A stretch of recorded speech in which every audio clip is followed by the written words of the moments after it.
ਵਾਹਿਗੁਰੂ ਜੀ ਕਾ ਖਾਲਸਾ ਵਾਹਿਗੁਰੂ ਜੀ ਕੀ ਫਤਿਹ। ਸਵਾਗਤ ਹੈ ਤੁਹਾਡਾ ਅੱਜ ਦੀ ਇਸ ਵੀਡੀਓ ਵਿੱਚ। ਤੇ ਅੱਜ ਦਾ ਸਾਡਾ ਵਿਸ਼ਾ ਹੈ ਆਜ਼ਾਦੀ ਅਤੇ ਗੁਲਾਮੀ। ਆਜ਼ਾਦੀ ਆਪਣੇ ਆਪ ਵਿੱਚ ਕਿੰਨੀ ਜ਼ਿਆਦਾ ਕੀਮਤੀ ਹੈ। ਆਜ਼ਾਦੀ ਦੀ ਕਦਰ ਇੱਕ ਗੁਲਾਮ ਬੰਦਾ ਹੀ ਜਾਣ ਸਕਦਾ ਹੈ। ਆਜ਼ਾਦੀ ਕੀ ਚੀਜ਼ ਹੈ, ਕਿਸੇ ਪਿੰਜਰੇ ਵਿੱਚ ਕੈਦ ਇੱਕ ਪੰਛੀ ਹੀ ਜਾਣ ਸਕਦਾ ਹੈ।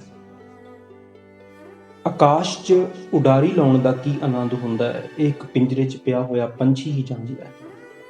ਆਜ਼ਾਦੀ ਕੀ ਹੁੰਦੀ ਹੈ, ਇੱਕ ਗੁਲਾਮ ਹੀ ਜਾਣਦਾ ਹੈ। ਆਜ਼ਾਦ ਮਨੁੱਖ ਨੂੰ ਆਜ਼ਾਦੀ ਦੀ ਕੀਮਤ ਦਾ ਪਤਾ ਨਹੀਂ ਹੁੰਦਾ। ਤੇ ਗੁਲਾਮੀ ਇੱਕ ਦੁੱਖ ਹੈ, ਆਜ਼ਾਦੀ ਇੱਕ ਆਨੰਦ ਹੈ। ਗੁਲਾਮ ਕੋਲ ਭਾਵੇਂ ਜਿੰਨੀਆਂ ਮਰਜ਼ੀ ਸਹੂਲਤਾਂ ਹੋਣ, ਉਸ ਕੋਲ ਬੰਗਲਾ, ਕਾਰ ਆਦਿ ਸਭ ਕੁਝ ਹੋਵੇ, ਪਰ ਉਹ ਫਿਰ ਵੀ ਦੁੱਖ ਵਿੱਚ ਹੀ ਜੋਏਗਾ। ਪਰ ਉਸ ਦੇ ਵਿਹੜੇ ਵਿੱਚ ਇੱਕ ਰੁੱਖ ਤੇ ਘੌਂਸਲਾ ਬਣਾ ਕੇ ਰਹਿਣ ਵਾਲੇ ਪੰਛੀ ਜੋ ਆਜ਼ਾਦ ਨੇ, ਉਹ ਜ਼ਿਆਦਾ ਆਨੰਦਿਤ ਹੋਣਗੇ। ਸੋ ਆਜ਼ਾਦੀ ਦੀ ਕੀ ਕੀਮਤ ਹੈ ਤੇ ਗੁਲਾਮੀ ਕਿੰਨੀ ਦੁਖਦਾਈ ਹੈ, ਪਹਿਲਾਂ ਉਹ ਇੱਕ ਕਹਾਣੀ ਦੇ ਰਾਹੀਂ ਇਸ ਨੂੰ ਸਮਝਣ ਦੀ ਕੋਸ਼ਿਸ਼ ਕਰਦੇ ਹਾਂ। ਜਿਵੇਂ ਕਹਿੰਦੇ, ਇੱਕ ਰਾਜੇ ਦੇ ਕੋਲ ਤੋਤਾ ਸੀ ਜੋ ਬੜੇ ਮਹਿੰਗੇ ਪਿੰਜਰੇ ਵਿੱਚ ਪਾਇਆ ਹੋਇਆ ਸੀ। ਪਰ ਉਹ ਤੋਤਾ ਮਹਿੰਗੇ ਪਿੰਜਰੇ ਵਿੱਚ ਰਹਿੰਦਾ ਹੋਇਆ ਵੀ ਬੜਾ ਦੁਖੀ ਤੇ ਪਰੇਸ਼ਾਨ ਰਹਿੰਦਾ ਸੀ, ਕਿਉਂਕਿ ਪਿੰਜਰਾ ਭਾਵੇਂ ਸੋਨੇ ਦਾ ਵੀ ਹੋਵੇ, ਪਿੰਜਰਾ ਤੇ ਪਿੰਜਰਾ ਹੈ। ਤੇ ਘੌਂਸਲਾ ਕੱਖਾਂ ਦਾ ਬਣਿਆ ਹੋਇਆ ਇੱਕ ਪੰਛੀ ਦਾ ਛੋਟਾ ਜਿਹਾ ਘਰ, ਭਾਵੇਂ ਉਹ ਕੱਖਾਂ ਦੇ ਨਾਲ ਹੀ ਬਣਿਆ ਹੁੰਦਾ, ਪਰ ਉਹ ਇੱਕ ਸੋਨੇ ਦੇ ਪਿੰਜਰੇ ਨਾਲੋਂ ਇੱਕ ਪੰਛੀ ਲਈ ਉਹ ਜ਼ਿਆਦਾ ਕੀਮਤੀ ਹੁੰਦਾ ਹੈ। ਰਾਜੇ ਨੇ ਉਸ ਤੋਤੇ ਦਾ ਬੜਾ ਖਿਆਲ ਰੱਖਣਾ, ਬੜੇ ਤਰ੍ਹਾਂ ਦੀਆਂ ਚੀਜ਼ਾਂ ਖਾਣ ਲਈ ਉਹਦੇ ਅੱਗੇ ਰੱਖਣੀਆਂ, ਪਰ ਉਹ ਤੋਤਾ ਕਦੇ ਵੀ ਖੁਸ਼ ਹੋ ਕੇ ਉਹਨਾਂ ਚੀਜ਼ਾਂ ਨੂੰ ਨਹੀਂ ਸੀ ਖਾਂਦਾ ਤੇ ਬੜਾ ਉਦਾਸ ਰਹਿੰਦਾ ਸੀ। ਇੱਕ ਦਿਨ ਰਾਜਾ ਸ਼ਿਕਾਰ ਖੇਡਣ ਚੱਲਿਆ ਤੇ ਤੋਤੇ ਤੋਂ ਪੁੱਛਿਆ ਕਿ ਤੇਰੇ ਸਾਥੀਆਂ ਲਈ ਕੋਈ ਸੁਨੇਹਾ ਹੋਵੇ, ਕਿਉਂਕਿ ਮੈਂ ਜੰਗਲ ਵਿੱਚ ਸ਼ਿਕਾਰ ਖੇਡਣ ਵਾਸਤੇ ਜਾ ਰਿਹਾ ਤੇ ਤੇਰਾ ਸੁਨੇਹਾ ਤੇਰੇ ਸਾਥੀਆਂ ਤੱਕ ਪਹੁੰਚਾ ਦਿੱਤਾ ਜਾਏਗਾ।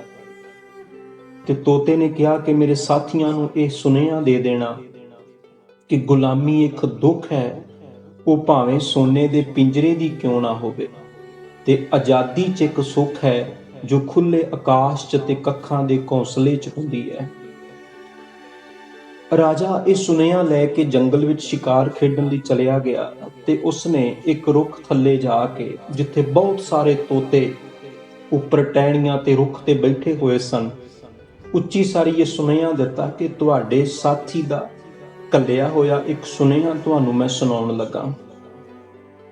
ਤੇ ਜਦੋਂ ਇਹ ਸੁਨੇਹਾ ਦਿੱਤਾ ਕਿ ਆਜ਼ਾਦੀ ਇੱਕ ਸੁੱਖ ਹੈ ਤੇ ਗੁਲਾਮੀ ਇੱਕ ਦੁੱਖ ਹੈ, ਗੁਲਾਮੀ ਭਾਵੇਂ ਸੋਨੇ ਦੇ ਪਿੰਜਰੇ ਦੀ ਵੀ ਕਿਉਂ ਨਾ ਹੋਵੇ, ਉਹ ਦੁਖਦਾਈ ਹੁੰਦੀ ਹੈ। ਜਦੋਂ ਇਹ ਸੁਨੇਹਾ ਦਿੱਤਾ ਤੇ ਜਿੰਨੇ ਵੀ ਤੋਤੇ ਰੁੱਖ ਦੇ ਉੱਤੇ ਬੈਠੇ ਹੋਏ ਸਨ, ਸਾਰੇ ਮੁਰਦਾ ਹੋ ਕੇ ਧਰਤੀ ਤੇ ਡਿੱਗ ਪਏ। ਰਾਜਾ ਬੜਾ ਹੈਰਾਨ ਹੋਇਆ ਵੀ ਸਾਰੇ ਤੋਤੇ ਇਹ ਗੱਲ ਸੁਣ ਕੇ ਮਰ ਗਏ, ਮੁਰਦਾ ਹੋ ਕੇ ਜ਼ਮੀਨ ਤੇ ਡਿੱਗ ਪਏ, ਕਿਉਂ ਹੋ ਗਿਆ? ਵਾਪਸ ਮੁੜਿਆ ਤੇ ਆ ਕੇ ਤੋਤੇ ਨੂੰ ਜਦ ਇਹ ਖਬਰ ਦਿੱਤੀ ਕਿ ਤੇਰਾ ਮੈਂ ਜਦੋਂ ਸੁਨੇਹਾ ਤੇਰੇ ਸਾਥੀਆਂ ਨੂੰ ਜਾ ਕੇ ਇੱਕ ਰੁੱਖ ਦੇ ਥੱਲੇ ਇਹ ਦਿੱਤਾ ਤੇ ਤੇਰੇ ਜਿੰਨੇ ਸਾਥੀ ਤੋਤੇ ਰੁੱਖ ਦੇ ਉੱਤੇ ਬੈਠੇ ਸਨ, ਸੁਨੇਹਾ ਸੁਣਦਿਆਂ ਸਾਰ ਮਰ ਗਏ, ਮੁਰਦਾ ਹੋ ਕੇ ਜ਼ਮੀਨ ਤੇ ਡਿੱਗ ਪਏ। ਜਦੋਂ ਇਹ ਗੱਲ ਉਸ ਤੋਤੇ ਨੇ ਸੁਣੀ ਤੇ ਤੋਤਾ ਵੀ ਪਿੰਜਰੇ ਦੇ ਵਿੱਚ ਡਿੱਗ ਪਿਆ, ਮੁਰਦਾ ਹੋ ਗਿਆ, ਮਰ ਗਿਆ। ਤੇ ਇਹ ਰਾਜਾ ਵੀ ਵੇਖ ਕੇ ਬੜਾ ਹੈਰਾਨ ਹੋਇਆ ਵੀ ਇਹਦੇ ਸਾਥੀ ਵੀ ਮਰ ਗਏ ਤੇ ਇਹ ਗੱਲ ਸੁਣ ਕੇ ਇਹ ਤੋਤਾ ਵੀ ਮਰ ਗਿਆ। ਤੇ ਹੁਣ ਰਾਜਾ ਇਸ ਗੱਲ ਵਿੱਚ ਬਹੁਤ ਜ਼ਿਆਦਾ ਪਰੇਸ਼ਾਨ ਸੀ। ਉਹਨੇ ਆਪਣੇ ਸੈਨਿਕਾਂ ਨੂੰ ਹੁਕਮ ਦਿੱਤਾ ਕਿ ਇਸ ਤੋਤੇ ਨੂੰ ਪਿੰਜਰੇ ਚੋਂ ਬਾਹਰ ਕੱਢ ਕੇ ਮਿੱਟੀ ਵਿੱਚ ਦੱਬ ਦਿਓ। ਤੋਤੇ ਨੂੰ ਜਦੋਂ ਪਿੰਜਰਾ ਖੋਲ ਕੇ ਬਾਹਰ ਕੱਢਿਆ ਗਿਆ ਤੇ ਜਦੋਂ ਬਾਹਰ ਆਇਆ ਤੇ ਤੋਤਾ ਇੱਕਦਮ ਉਡਾਰੀ ਲਾ ਕੇ ਮਹਿਲਾਂ ਦੇ ਬਨੇਰੇ ਤੇ ਜਾ ਕੇ ਬਹਿ ਗਿਆ।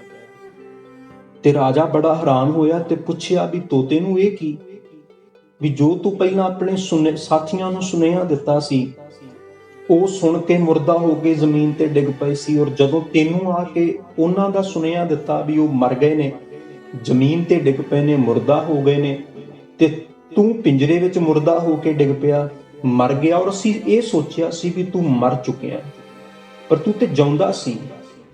ਤੂੰ ਤੇ ਮੁਰਦਾ ਹੋਣ ਦੀ ਐਕਟਿੰਗ ਕਰ ਰਿਹਾ ਸੀ, ਤੂੰ ਮਰਿਆ ਨਹੀਂ ਸੀ। ਸਾਨੂੰ ਭੁਲੇਖੇ 'ਚ ਪਾ ਰਿਹਾ ਸੀ। ਇਹ ਸਾਰਾ ਕੁਝ ਕਿਉਂ ਕੀਤਾ?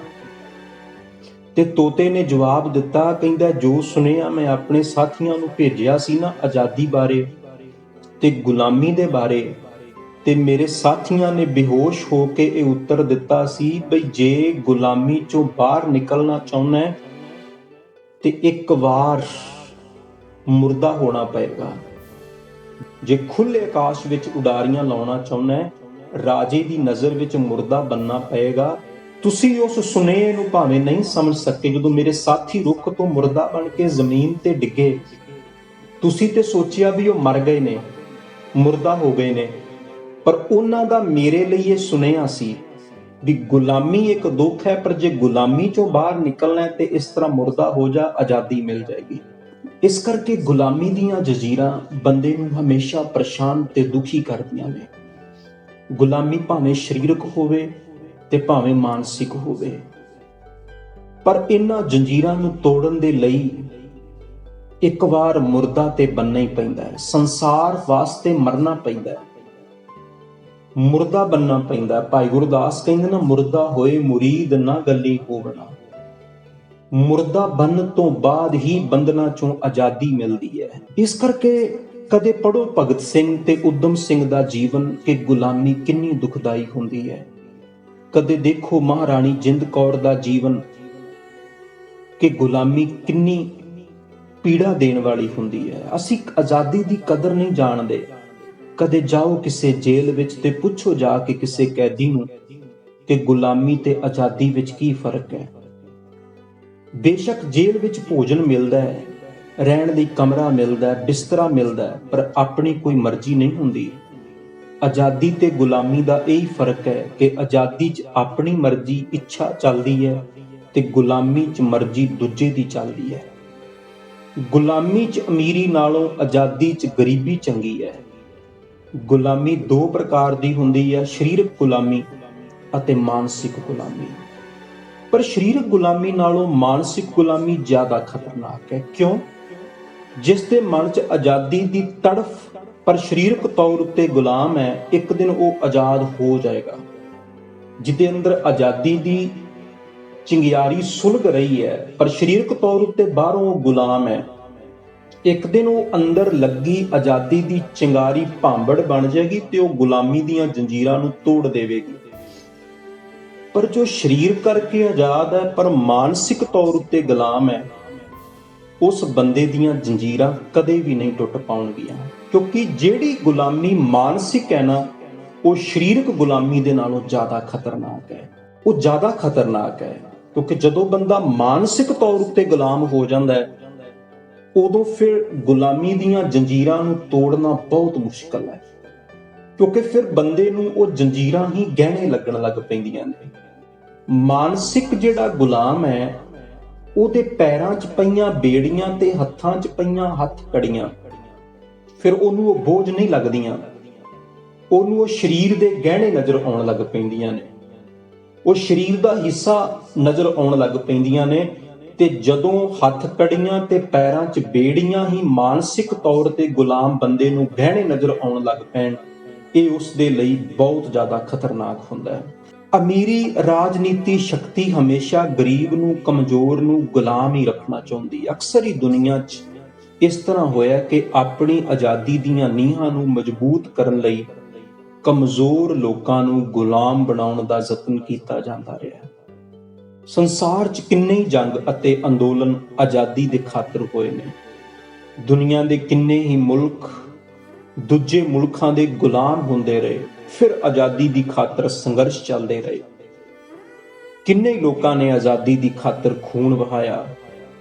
ਜੇ ਅਸੀਂ ਹਿੰਦੁਸਤਾਨ ਦੀ ਆਜ਼ਾਦੀ ਦੀ ਖਾਤਰ ਹੀ ਖੂਨ ਵਹਾਉਣ ਦੀ ਗੱਲ ਕਰ ਲਈਏ ਤੇ ਸਿੱਖਾਂ ਨੇ 100% ਵਿੱਚੋਂ 86% ਜਿਹੜੀਆਂ ਕੁਰਬਾਨੀਆਂ ਨੇ ਉਹ ਆਜ਼ਾਦੀ ਦੇ ਲਈ ਦਿੱਤੀਆਂ।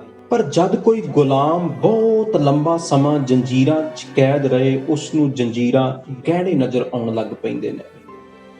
ਜਿਸ ਨੂੰ ਹੱਥਕੜੀਆਂ ਨਾਲ ਪਿਆਰ ਹੋ ਜਾਏ, ਉਸ ਨੂੰ ਆਜ਼ਾਦ ਨਹੀਂ ਕੀਤਾ ਜਾ ਸਕਦਾ, ਤੇ ਜੋ ਬਹੁਤ ਲੰਮਾ ਸਮਾਂ ਅੰਧੇਰੀ ਕੋਠਰੀ 'ਚ ਰਹੇ, ਉਸ ਨੂੰ ਬਾਹਰ ਚਾਨਣ 'ਚ ਲਿਆਂਦਾ ਜਾਏ ਤੇ ਉਸ ਨੂੰ ਚਾਨਣ ਪ੍ਰਕਾਸ਼ ਫਿਰ ਚੰਗਾ ਨਹੀਂ ਲੱਗਦਾ, ਕਿਉਂਕਿ ਅੰਧਕਾਰ ਵਿੱਚ ਰਹਿਣ ਕਰਕੇ, ਹਨੇਰੇ 'ਚ ਰਹਿਣ ਕਰਕੇ ਉਸ ਅੰਧਕਾਰ ਦੇ ਨਾਲ ਹੀ ਪ੍ਰੇਮ ਜਿਹੜਾ ਉਹ ਹੋ ਜਾਂਦਾ, ਪਿਆਰ ਬਣ ਜਾਂਦਾ।